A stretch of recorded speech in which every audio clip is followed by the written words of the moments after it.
আচ্ছা, এই গ্রামার সেটটা ক্লাস 8-এর কৃষ্ণনগর কলেজিয়েট স্কুল, খুব নাম করা স্কুল। হ্যাঁ, কৃষ্ণনগরের মধ্যে সেরা স্কুল। সেই স্কুলের সেট, সেকেন্ড সামিটিভের, ক্লাস 8-এর প্রথম কোশ্চেনটা কি আছে? The barons are angry and disappointed use not only but also. হ্যাঁ, নট অনলি বাট অলসো দিয়ে করতে হবে। তাহলে the barons are not only angry, হ্যাঁ, বাট অলসো ডিসঅ্যাপয়েন্টেড, এটা হলো উত্তর। হ্যাঁ, দ্য ব্যারন্স ওয়ার, এই অ্যাংরির আগে লিখবো কি? নট অনলি, আর অ্যান্ডে এখানে যেটা আছে বাট অলসো।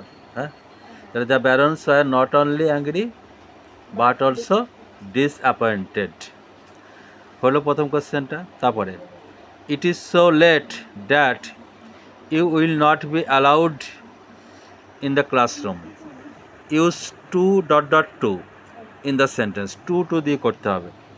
আচ্ছা, এইখানটায় কী করতে হবে? এই যে সো যেখানে আছে এখানে কী লাগাতে হবে? এইখানটায় টু যোগ করতে হবে, টি ডবল ও। হ্যাঁ, তাহলে it is too late for you to be allowed in the classroom. হ্যাঁ, মানে তুমি খুব লেট করে ফেলেছো, তাই তোমাকে ক্লাসে ঢুকতে দেওয়া যাবে না। হ্যাঁ, এটা হলো টু ব্যবহার। হ্যাঁ, যখন এই টুটা আবার সো ড্যাট দিয়ে করবো, তখন আবার এখানটায় নট নিয়ে আসতে হবে, মানে এটা তখন উত্তর হয়ে যাবে। ঠিক আছে, এর উল্টোটা হয়। তাহলে অ্যান্সারটা আবার বলছি, it is too late for you to be allowed in the classroom.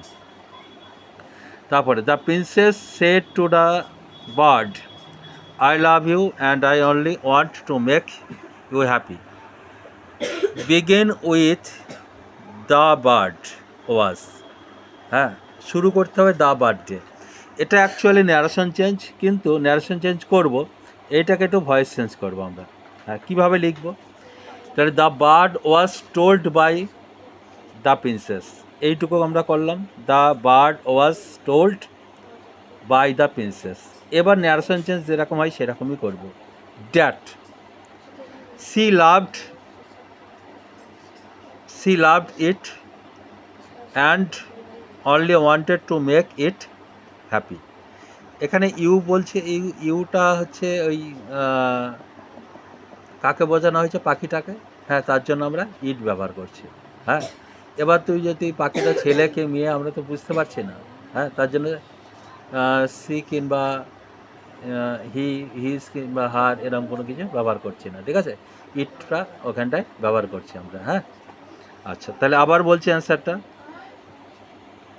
The bird was told by the princess that she loved it and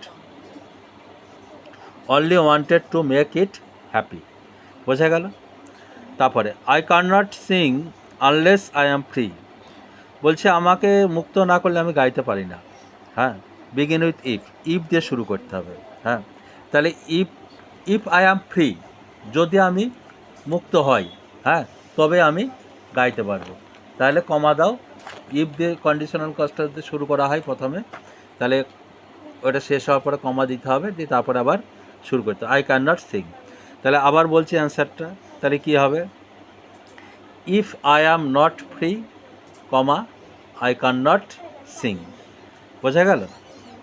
আচ্ছা, তারপরে why don't you sing and forget your travels, avoid অ্যান্ডটাকে উঠাইতে হবে।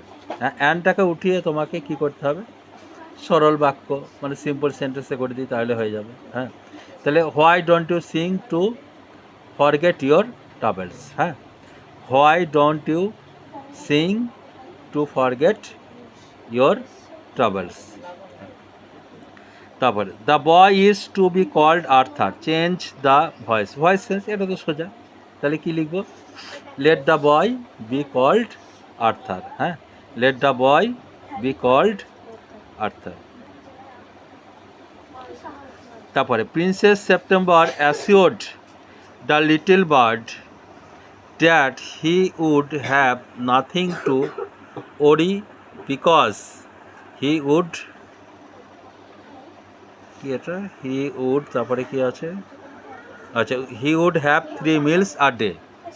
আচ্ছা, এটাকে কি করতে হবে? এই আস্তে, change the mode of narration, এটা ন্যারেশন চেঞ্জ। হ্যাঁ, ন্যারেশন চেঞ্জ তাহলে কী করবো? Princess September said to the little bird, হ্যাঁ, দি কমা ইনভার্টেড কমা শুরু, হ্যাঁ, কী হবে? You will have nothing to worry about, comma, for you will have 3 meals a day. আচ্ছা,